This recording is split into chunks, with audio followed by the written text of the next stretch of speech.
네, 여러분 안녕하세요. 오늘은 9월 7일 목요일입니다. 오늘도 좋아서 나누는 큐티, 줄여서 조티 시간입니다. 네, 오늘은 우리 뒤에 목사님도 같이 참조 출연을 해주고 계십니다. 네, 저는 새벽 예배 마치고 교회에서 자서 모양이 굉장히 부시시하지만 그럼에도 불구하고 오늘 시간을 갖겠습니다. 오늘은 바울 사도가 디모데에게 너 자신을 끝까지 연단해야 된다라는 메시지를 전해주고 있는데요. 특별히 오늘 본문 가운데 하나님께서는 경건을 통해서 우리 각 사람이 하나님의 거룩한 성품을 닮아가게끔 하시는 것을 보게 됩니다.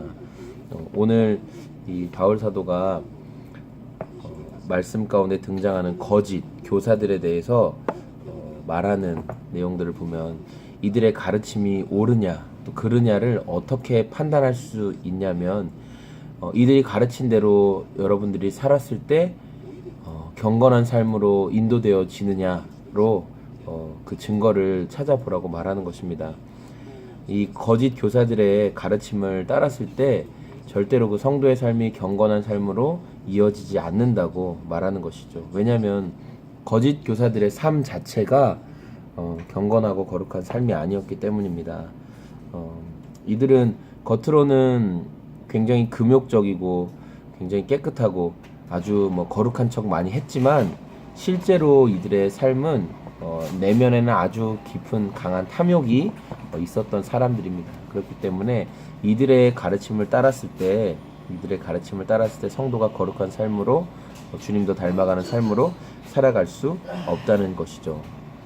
그러나 참된 지도자들은 성도들로 하여금 그리스도의 좋은 일꾼으로 그들을 양육합니다. 믿음의 말씀과 좋은 교훈을 가지고 하나님의 사람으로 양육한다는 것이죠. 그래서 오늘 우리들이 이 경건의 훈련을 통해서 경건한 삶을 통해서 하나님의 성품을 좀 더 닮아가야 한다는 것을 좀 묵상하게 되었고, 둘째로 거짓 교사들을 분별해야 한다라는 것입니다. 오늘 말씀 가운데 이 거짓 교사들의 모습이 계속 등장하고 있는데, 거짓 교사들은 믿음에서 떠나서 그리스도와 성령님 대신에 뭐에 집중하냐면 영과 귀신의 헛된 가르침에 집중한다라고 성경은 말씀하고 있습니다. 거짓 교사들의 특징은 뭐냐면 외식적인 행위입니다. 위선적인 행위. 이들의 마음에 더 이상 양심이 작용하지가 않습니다. 그래서 오늘 말씀에 보면 이런 말씀이 나오거든요. 2절 말씀에 보면 자기 양심이 화인을 맞아서 외식함으로 거짓말하는 자들이라. 양심이 불에 지져져서 더 이상 양심의 기능을 못한다는 겁니다. 화상을 입으면, 여러분 그런 경험이 있는 분 모르겠지만 깊은 화상을 입으면요 피부에 있는 신경이 죽게 돼서 더 이상 감각이 없는 것처럼 이들의 양심의 화인을 맞아도 양심의 불을 맞아서 이들의 양심의 기능이 완전히 없다는 것이죠.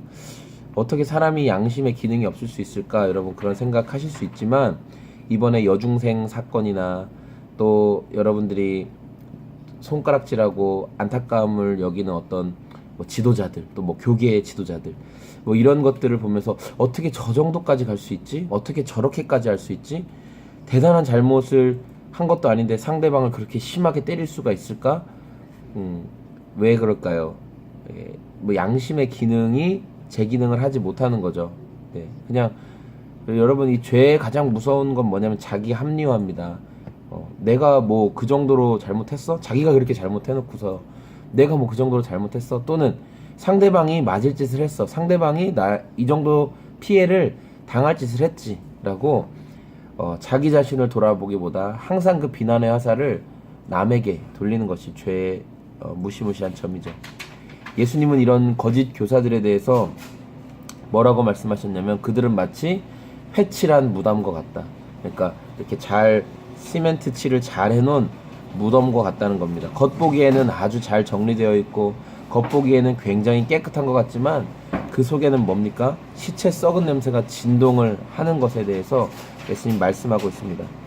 하나님이 주신 것들, 결혼하는 것, 또 음식에 대한 것, 하나님 주신 거 다 귀하고 선한 것인데도 불구하고 자신들이 말하는 금욕적인 삶을 더 어필하기 위해서 결혼도 잘못됐고 아무 음식이나 먹는 것도 잘못됐다라고 말하는 이들의 모습을 보게 됩니다. 결국 자기를 드러내고 싶은 거죠. 나의 금욕적인 생활이 이렇게 멋있다, 대단하다.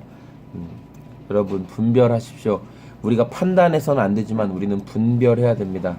말씀을 듣고 또 어떤 가르침을 받을 때 분별하고 하나님의 말씀 가운데 오늘 5절의 말씀에 나온 것처럼 말씀과 기도로 거룩하여짐이라.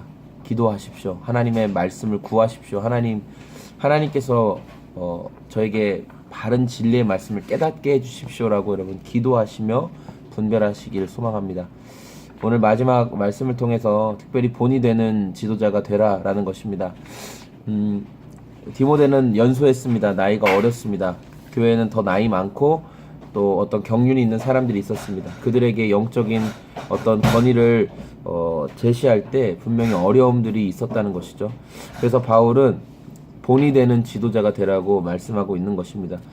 이 내용을 찾아보는 분들은 대부분 우리 리더들입니다. 목자들 또 양육자들 이 영상을 보게 될 텐데 여러분이 목장 안에서 여러분보다 나이가 많고 뭐 저보다도 나이가 많은 분들이 있으니까요.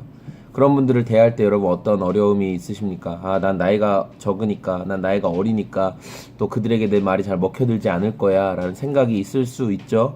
예. 우리가 나이가 어리기 때문에 할 수 있는 것은 우리가 영적인 섬김과 영적인 권위로 그들을 돌보고 섬길 때 하나님은 이 질서를 무시하지 않는 분이시기 때문에 분명히 그들의 마음이 영적인 질서 아래 숙이게 되고 따르게 된다는 것을 여러분 담대하게 좀 기억하셨으면 좋겠습니다. 제가 양육했던 어떤 형제님 이야기를 해드린 적이 있죠. 저보다 나이가 분명히 많았습니다. 그럼에도 불구하고 이 영적인 질서 안에서 이 사랑의 권위 안에서 그분이 순종해 주셨고 지금까지도 굉장히 좋은 관계를 유지하고 있고 또 그분이 하나님 말씀 가운데 결혼도 잘 하시고 또 그 가정 안에서 또 경영하는 사업장 안에서도 하나님 안에서 본인이 서기 위해서 그렇게 기도하고 또 아예 그곳의 모토를 하나님께서 경영하시는 것에 대해서 모토를 삼고 지금까지 잘 섬기고 계십니다. 여전히 저를 잘 존중해 주시고요. 이렇게 여러분이 본이 되는 신앙생활을 하고 영적인 권위 합당한 삶을 살아갈 때 분명히 여러분 귀한 관계를 맺게 될 것입니다. 바울이 이렇게 말했습니다. 6절 말씀에 보면 좋은 교훈으로 양육을 받으라. 여러분 이 말이 무슨 말이냐면 디모데야 너 양육받아라. 네가 다른 사람을 양육해라. 이게 아니라 너도 양육받으란 말입니다. 저도 양육받아야 됩니다.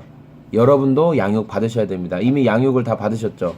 여러분이 그래서 양육자로 지금 누군가를 동반자를 받아서 양육을 하고 있는데 거기서 그치지 말고 여러분 꾸준히 계속 훈련을 받으라는 것입니다. 좋은 말씀과 기도 가운데 훈련을 받으시고 양육되어지라고 성경은 계속 여러분을 권면하고 있습니다. 오늘 내가 이 정도 했으면 됐지, 내가 이 정도 위치에 올라왔으면 됐지, 여기에서 끝나는 것이 아니라 계속 온전한 복음 안에서 양육하고 훈련받는 저와 여러분들이 되시길 소망합니다. 날씨가 좋습니다. 여러분 좋은 하루 되시고요. 오늘도 하나님 말씀 가운데 특별히 상상신앙에서 머물지 말고 이번 주 적용이죠. 기도하는 거. 시간 날 때마다 하나님 이렇게 됐으면 좋겠어요. 그냥 상상해서 끝내지 마시고 기도하십시오. 하나님께 기도하는 여러분 되시길 소망합니다. 안녕히 계세요.